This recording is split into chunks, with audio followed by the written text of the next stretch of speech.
Bhagavate Vasudevaya. Om Namo Bhagavate Vasudevaya.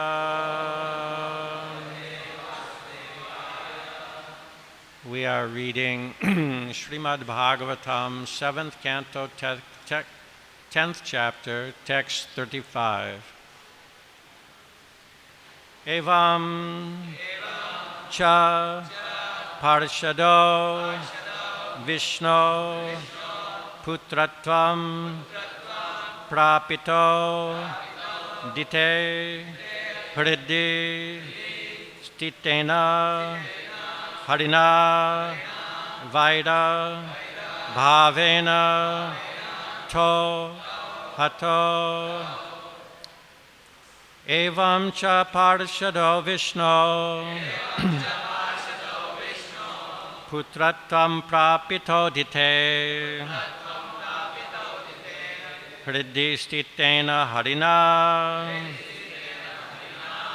vaida bhavena to hito. Evam cha parshado Vishno putratvam prapito dite hridhi stitena harina vaida bhavena to hato.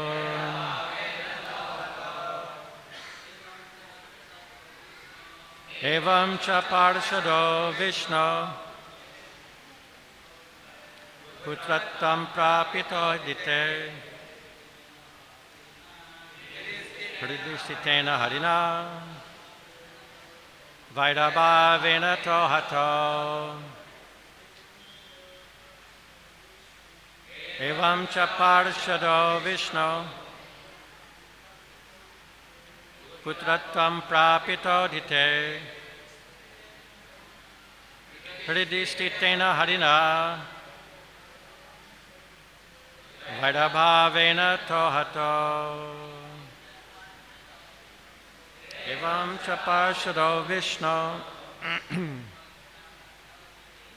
putratvam prapito dite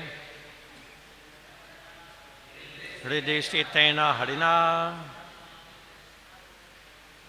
vaida bhavena to hato. Evam cha parshado Vishno putratvam prapito dite hridhi stitena harina vaida bhavena to hato. Evam cha parshado Vishno putratvam prapito dite hridhi stitena harina vaida bhavena to hato.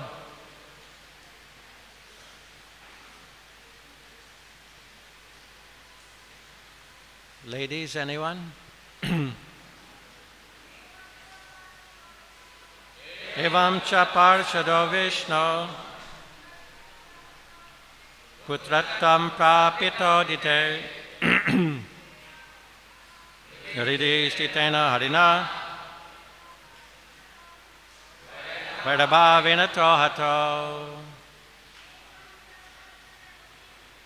Evam cha parshado Vishno putratvam prapito dite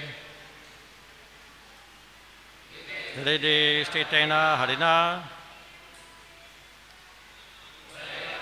vaida bhavena to hato. Evam cha parshado Vishno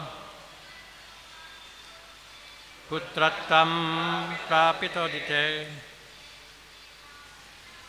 hridhi stitena harina vaida bhavena to hato.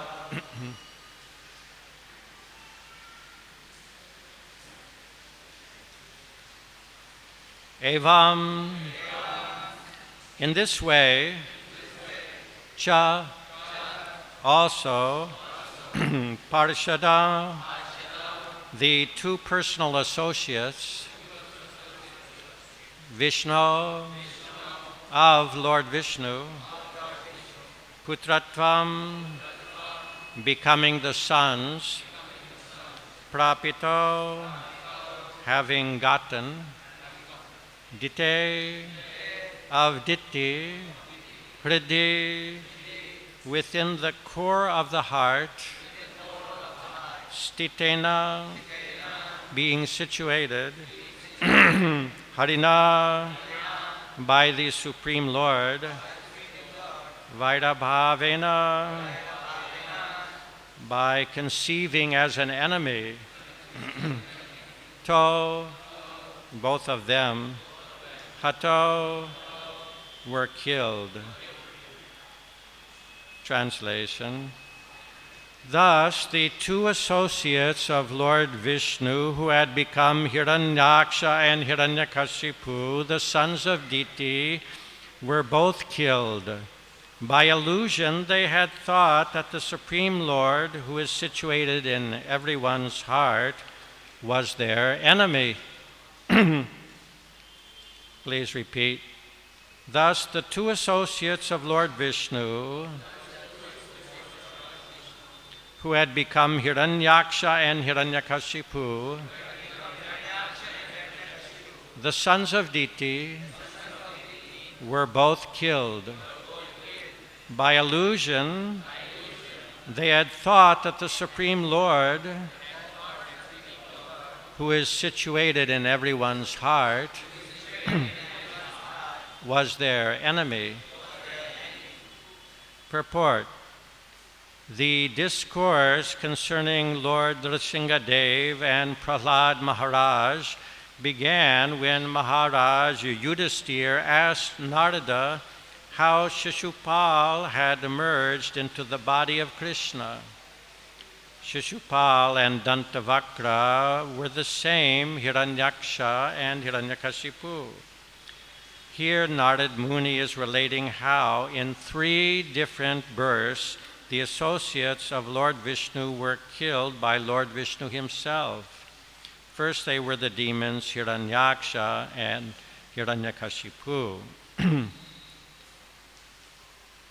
So because there were no purports to the previous verses, we read this text 35, but I will go back to read the other texts, starting with text 30.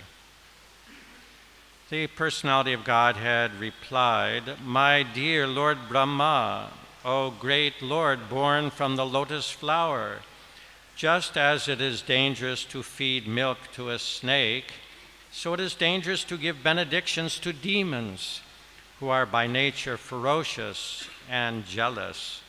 I warn you not to give such benedictions to any demon again." Narada Muni continued, "O King Yudhisthira, the Supreme Personality of Godhead, who is not visible to an ordinary human being, spoke in this way, instructing Lord Brahma.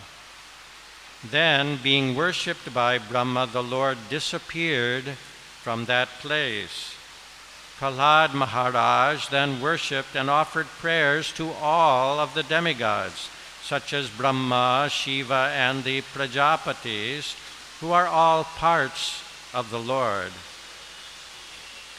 Thereafter, along with Shukracharya and other great saints, Lord Brahma, whose seat is on the lotus flower, made Prahlad the king of all the demons and giants in the universe. O King Yudhisthira, after all the demigods headed by Lord Brahma were properly worshipped by Prahlad Maharaj, they offered Prahlad their utmost benedictions and then returned to their respective abodes.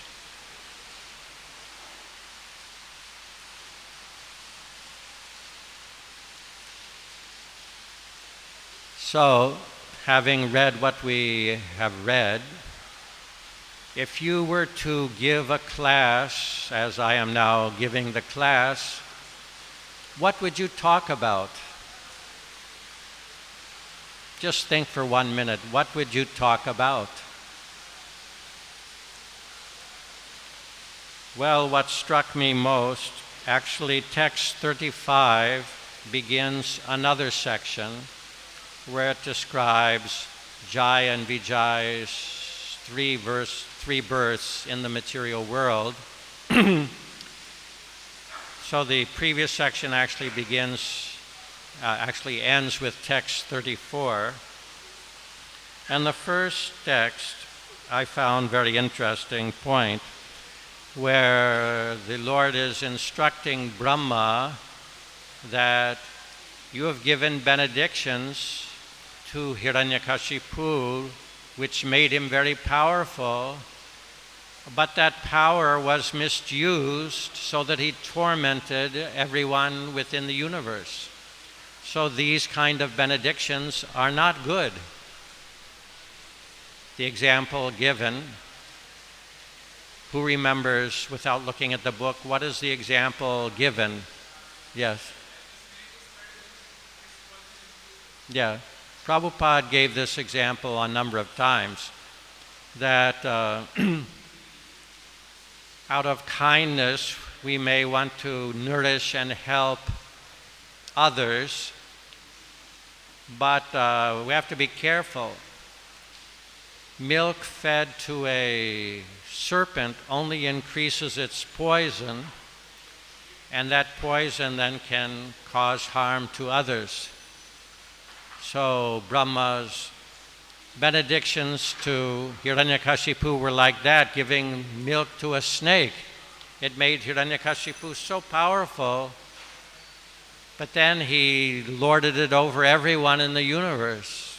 Everyone had to suffer under his rule. So in this verse, one word is appearing, krura.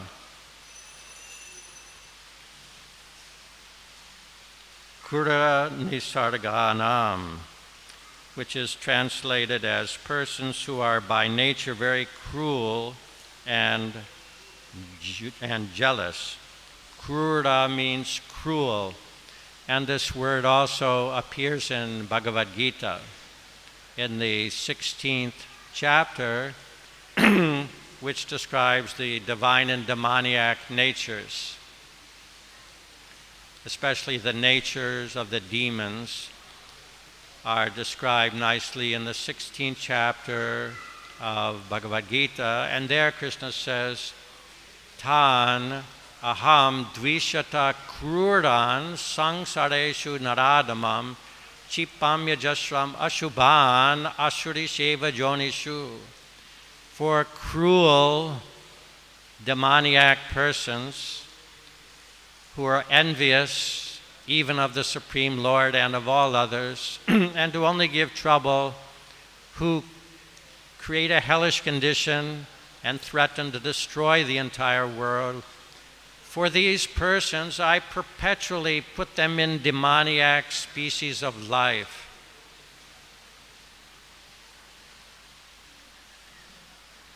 So that they never come back to me.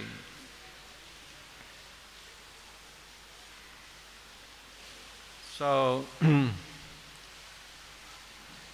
this reminds me of, in some way, the present day situation that,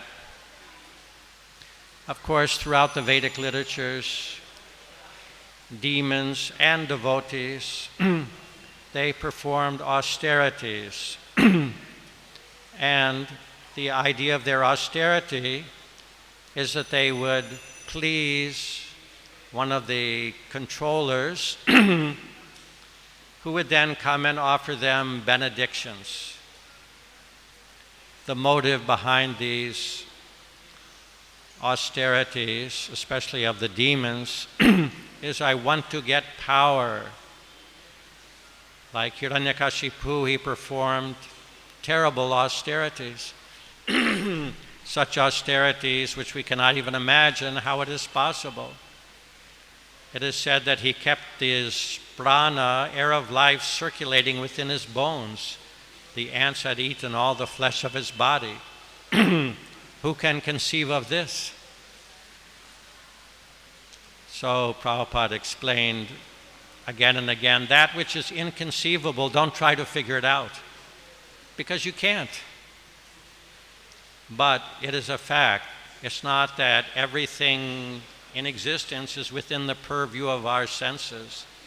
There is so much beyond what we can perceive. That doesn't mean it doesn't exist.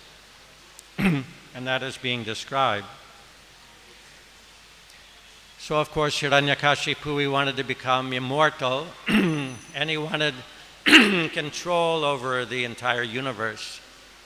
So he performed terrible, terrible austerities, and Brahma came and awarded him benedictions. There's devotees also sometimes perform austerities. There's a very good example in the 4th canto of Bhagavatam of a devotee who performed very great austerities, and then Lord Vishnu came and benedicted him. Who is that? Dhruva Maharaj. What did he want? He was insulted by his stepmother very severely. He could not tolerate it.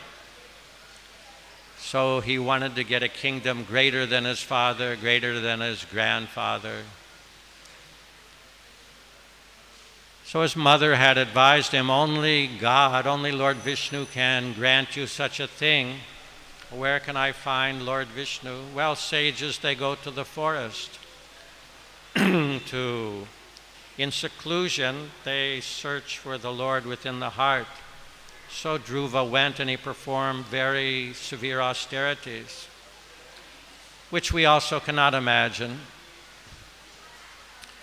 And then the Lord appeared to him and was ready to offer all benedictions. But Srila Prabhupada points out that by his meditation on Lord Vishnu, Dhruva became purified so that he no longer wanted to ask something from the Lord. So this is the position of even devotees or religious people in this world generally. In Bhagavad Gita, Krishna describes there are 4 classes of Sukritina Jan, pious persons, and 4 classes of Dushkritina. The Dushkritina, they never approach Krishna. They are atheists. Why should I approach God? It's just an imagination.